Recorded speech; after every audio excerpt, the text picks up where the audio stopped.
সালামু আলাইকুম। আপনারা সকলে কেমন আছেন? আশা করি আল্লাহর রহমতে প্রত্যেকেই ভালো আছেন। তো আমি এখন একটি বাগানে আছি। তো আমাদের রাজশাহীতে যেহেতু গোপালের আম সবার আগে পাকে, তো গোপালের আমের বর্তমান পরিস্থিতি কী এবং গোপালের আম কবে থেকে আমরা পাড়া শুরু করব এবং আপনারা কবে থেকে রাজশাহীর খাঁটি গোপালভোগ আমটা পাবেন, সেটা এই ভিডিওটিতে আপনাদেরকে বিস্তারিত দেখাবো। তো দেখুন, আপনারা সবাই জানেন যে প্রথমে কিন্তু রাজশাহীতে গোপালভোগ আম ওঠে এবং গোপালভোগ আমের ভেতরও কিন্তু অনেকে জানেন, এবার অনেকে জানেন না।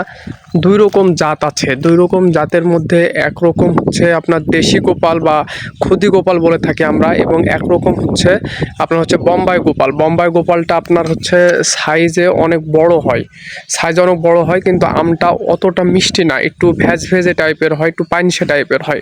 আর আপনার যেটা দেশি গোপাল বা খুদি গোপাল আমরা বলি, সেই গোপালটা কিন্তু আপনার অনেক মিষ্টি এবং ভেতরে লাল টকটকা হয়। তো আপনাদেরকে এই গোপাল আমের একটা কেটে খেয়ে এখন আপনাদেরকে দেখাবো যে গোপাল আমের বর্তমান পরিস্থিতি কী।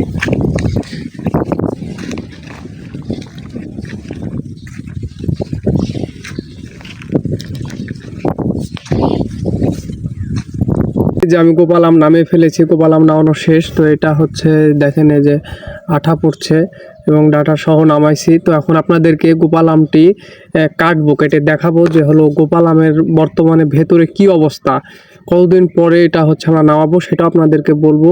আগে কাটি, কেটে আপনাদেরকে দেখাই। বিসমিল্লাহ।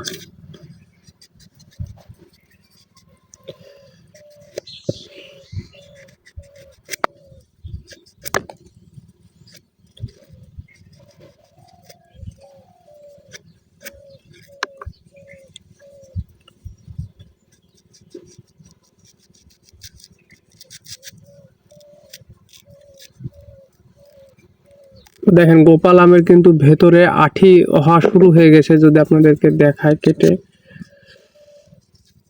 ভালো করে কাটি তাহলে আপনারা বুঝবেন।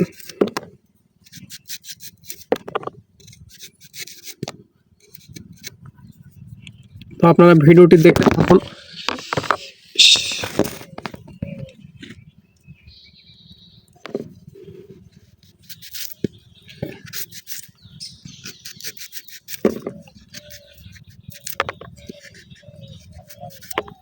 আপনাদেরকে একদম পুরা আঠি দেখাবো যে গোপালের কি অবস্থা। তো আপনারা সবাই জানেন যে রাজশাহীর আম কিন্তু সবচাইতে মিষ্টি এবং সুস্বাদু আম। তো আপনারা যারা রাজশাহীর আম নিয়ে ব্যবসা করতে চান তারা ব্যবসা করতে পারবেন। আমাদের গোপাল আমের যেহেতু আঠি হয়ে গেছে এবং আঠি শক্ত হয়ে গেছে এবং আম ডাকর হতে শুরু করেছে, আমরা এটা মে মাসের 15 থেকে 20 তারিখের মধ্যে কিন্তু নামানো শুরু করবো ইনশাল্লাহ। এটা 15 থেকে 20 তারিখের মধ্যে আমরা নামানো শুরু করব। আপনারা যারা ব্যবসা করতে চান প্রস্তুতি নিয়ে রাখেন। এবং গোপালের আম আপনারা অবশ্যই দেশি গোপাল যেটা, সেটা আপনারা কিনবেন, কারণ মার্কেটে সেটার চাহিদা বেশি। আপনারা যারা নতুন ব্যবসা করতে চান তাদেরকে অনেকেই কিন্তু ঠকায়, আপনাদের বোম্বাই গোপাল দিয়ে দেশি গোপালের কথা বলে। বোম্বাই গোপাল সাইজে বড় হবে কিন্তু সেটা খেতে সুস্বাদু না। এই যে আমার আম কাটা কিন্তু শেষ। এখন আপনাদেরকে এই যে আম ছিললাম, আম ছেলা শেষ। এখন আপনাদেরকে খেয়ে দেখাবো যে আঠের কী অবস্থা। এবং আমি বাসা থেকে বাগান আসার সময় মশলা নিয়ে আসি, তো আজকেও মশলা নিয়ে এসেছি। মশলা দিয়ে আপনাদেরকে খেয়ে দেখাবো। তো যেটা বলছিলাম যে আপনারা অবশ্যই দেশি গোপাল দিয়ে ব্যবসা করবেন, কারণ দেশি গোপালটার চাহিদা বেশি এবং এটা খেতেও অনেক মিষ্টি। আমি মশলা মাখিয়ে নিচ্ছি। আর যারা আপনারা এরকম গাছ থেকে পেড়ে মশলা দিয়ে আম খেতে চান তারা অবশ্যই আমাদের বাগানে আসবেন, আম খেতে পারবেন। বিসমিল্লাহ।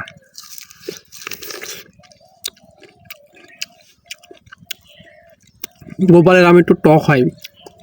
তো যেটা দেখানোর জন্য আপনাদেরকে আমটা প্রকৃতপক্ষে ছিলেছিলাম সেটা দেখেন।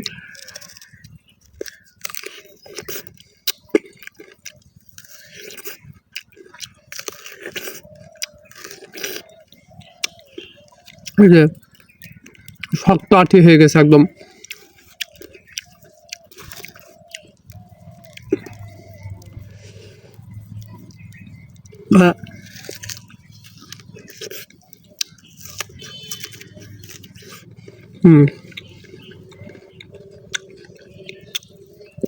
শক্ত আঠি একদম, ওই আঠি।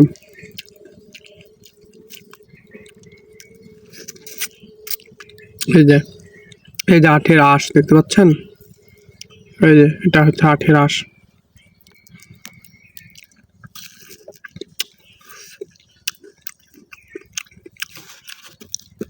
তো আপনারা যারা একদম কম দামে সরাসরি বাগান থেকে আম নিতে চান তারা অবশ্যই আমাদের বাগানে আসবেন, এসে দেখে শুনে আম নিতে পারবেন।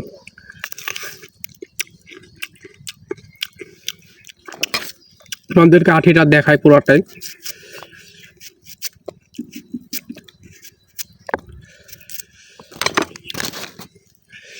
মশলা মাখিয়ে নিই। অনেক স্বাদ, একটু টক আছে কারণ গোপালের আম একটু কাঁচা অবস্থায় টক হয়। এই যে দেখেন। আর আপনারা একটা বিষয় মনে রাখবেন, যে আমটা কাঁচা অবস্থায়, জাতের আমের মধ্যে বলছি, জাতের আমের মধ্যে যে আমটা কাঁচা অবস্থায় বেশি টক হবে সে আমটা কিন্তু পাকলে বেশি মিষ্টি হবে।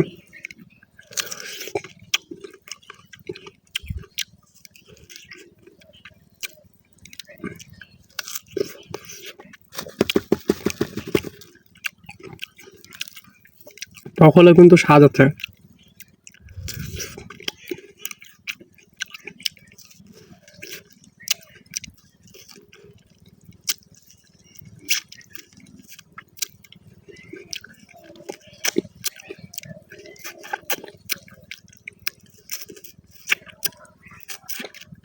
ওই যে এই হলো লাস্ট পর্যন্ত আঠি গোপাল আমের।